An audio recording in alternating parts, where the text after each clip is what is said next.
Graça e paz de nosso Senhor e Salvador Jesus Cristo, meus irmãos. Eu queria meditar um pouco com vocês na palavra de Deus que se encontra lá em João, capítulo 6, versículo 66, que vai afirmar dessa maneira. À vista disso, muitos dos seus discípulos o abandonaram e já não andavam com ele. Então perguntou Jesus aos 12: Porventura quereis também vós outros retirar-vos? Respondeu-lhe Simão Pedro: Senhor, para quem iremos? Tu tens as palavras da vida eterna. E nós temos crido e conhecido que tu és o Santo de Deus. Meus irmãos, eu quero fazer uma rápida reflexão acerca dessa palavra, que vai de encontro aos dias de hoje, vai de encontro ao que acontece nas igrejas, o que acontece nos movimentos contemporâneos. O que a gente vê hoje, muitas vezes, é que o evangelho ele tem sido por muitos alterado. Muitas pessoas, com o objetivo de agradar aos homens, com o objetivo de encher igrejas, têm mudado a mensagem do evangelho. Têm trazido uma mensagem não de confronto, mas de ego inflado. Têm trazido uma mensagem não de confrontamento de pecado, mas mensagem de prosperidade, de vitória. Muitos têm trazido esse tipo de mensagem em vez da mensagem do Evangelho. Meus irmãos, a verdadeira mensagem do Evangelho ela é dura. Ela é dura. Ela confronta as nossas vidas. A verdadeira mensagem do Evangelho, meu irmão, ela não vai nos colocar lá em cima. A verdadeira mensagem do Evangelho, ela tem que exaltar o único que merece ser exaltado. A verdadeira mensagem do Evangelho não deve exaltar a mim, não deve exaltar a você. A verdadeira mensagem do Evangelho deve exaltar a Ele, deve exaltar Cristo. A mensagem da palavra de Deus deve sempre exaltar a Cristo, colocar Cristo no centro. Se nós tiramos o Cristo crucificado da mensagem do Evangelho, a gente vira qualquer coach motivacional. A gente vira qualquer ONG social. A igreja não pode deixar de pregar Cristo crucificado. A igreja não pode deixar de pregar a cruz, a renúncia. A igreja não pode deixar de pregar o evangelho genuíno. Porque o evangelho genuíno, meu irmão, ele exige transformação. Ele exige transformação.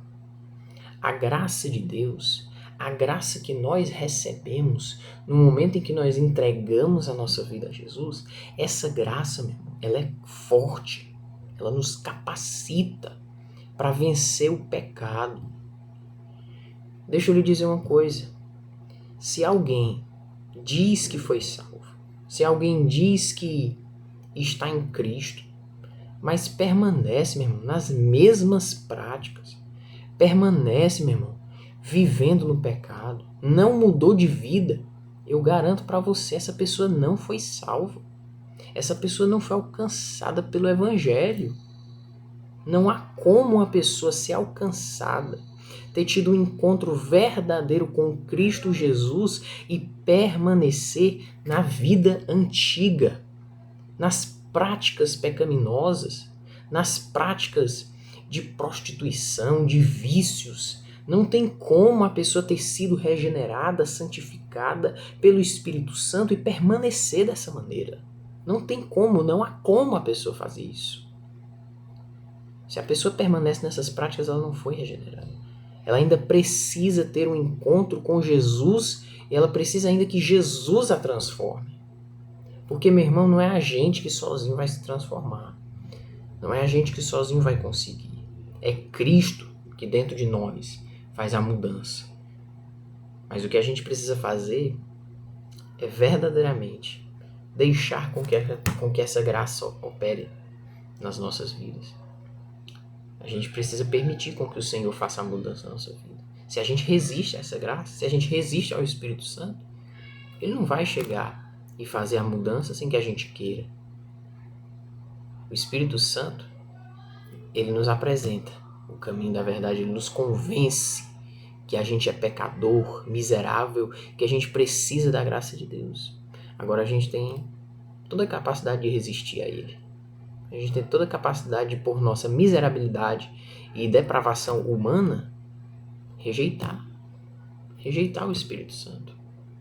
E quem faz isso? Infelizmente, João, capítulo de número 3, eu vou ler para você o que diz a palavra de Deus. Porque Deus amou o mundo de tal maneira que deu seu Filho unigênito, para que todo aquele que nele crê não pereça, mas tenha a vida eterna. Deus, ele fez sua parte. Deus, ele enviou o seu próprio Filho para salvar uma humanidade perdida, que não merecia nada. Eu e você não merecíamos nada. Eu e você merecíamos a condenação eterna, o inferno. Era isso que eu e você merecíamos. Mas Deus não nos deu isso. Deus nos deu o seu Filho amado por todo o mundo. Por todo o mundo. A graça de Deus já se há manifestado, como Tito 2,11 diz. Porque a graça de Deus já se há manifestado, trazendo salvação a todos os homens. A todos os homens. Deus ofertou a salvação, ofereceu a salvação a todos os homens. Disponibilizou a salvação. Agora, essa salvação só vai operar, só vai atuar naquele que crê. Naquele que decide não resistir a essa graça. Diz no versículo 17, porquanto Deus enviou o seu Filho ao mundo, não para que julgasse o mundo, mas para que o mundo fosse salvo por ele. Quem crê nele não é julgado. E o que não crê já está julgado, porquanto não crê no nome do unigênito Filho de Deus. O julgamento é este, que a luz veio ao mundo, e os homens amaram mais as trevas do que a luz, porque as suas obras eram más. É aí que a gente volta para a fala de Pedro.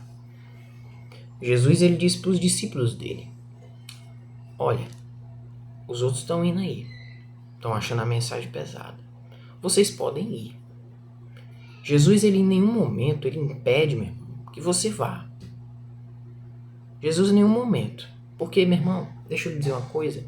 Jesus não precisa nem de mim, nem de você. Jesus não precisa nem de mim, nem de você. Tá entendendo? É a gente, é eu e você que precisamos de Jesus. Ele não precisa de mim e de você. Deus, ele não precisa para ser Deus. Ele continua sendo Deus mesmo sem mim, sem você. Agora, eu e você precisamos dele para que a gente tenha a nossa salvação, para que a gente seja salvo. É só em Cristo que nós encontramos a salvação. Por isso que Pedro vai dizer, para quem iremos, Senhor? Tu tens as palavras da vida eterna, e nós temos crido e conhecido que tu és o Santo de Deus. Pedro, ele vai ser bem claro, ele vai dizer, Senhor, mas a gente vai aonde? Para onde que a gente vai? É isso que a gente tem que dizer para ele. A gente tem a oportunidade, meu irmão, de ir embora. A gente tem a oportunidade de ir para esse mundo.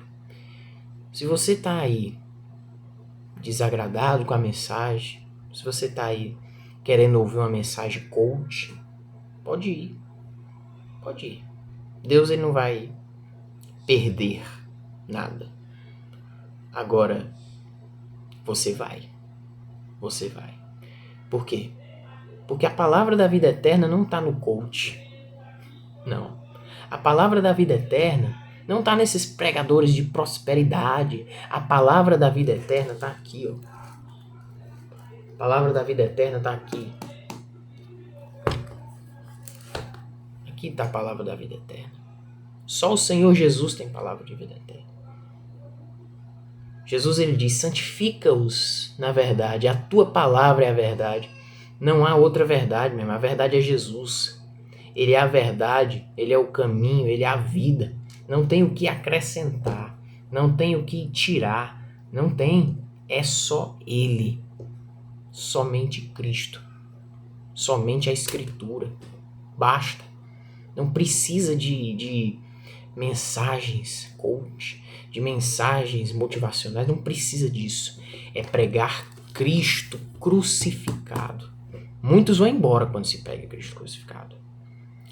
Muitos vão embora, muitos deixam, muitos abandonam. Agora, e você? Vai abandonar? Se quiser abandonar, pode ir. Jesus disse para os discípulos dele, vocês querem ir? Podem ir. Mas Pedro, a gente deve fazer que nem Pedro. Deve chegar para o Senhor e dizer, Senhor, não há outro. Eu vou para onde? Para onde eu irei?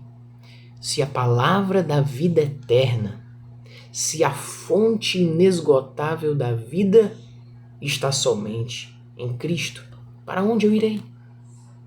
Só tenho Cristo. Somente Ele é o caminho, é a verdade, é a vida. Pedro diz, e nenhum outro há salvação. Porque também debaixo do céu nenhum outro nome há, dado entre os homens, pelo qual importa que sejamos salvos. Deus abençoe em nome de Jesus, que a graça e a paz do Senhor Jesus Cristo esteja sempre sobre a sua vida. Amém.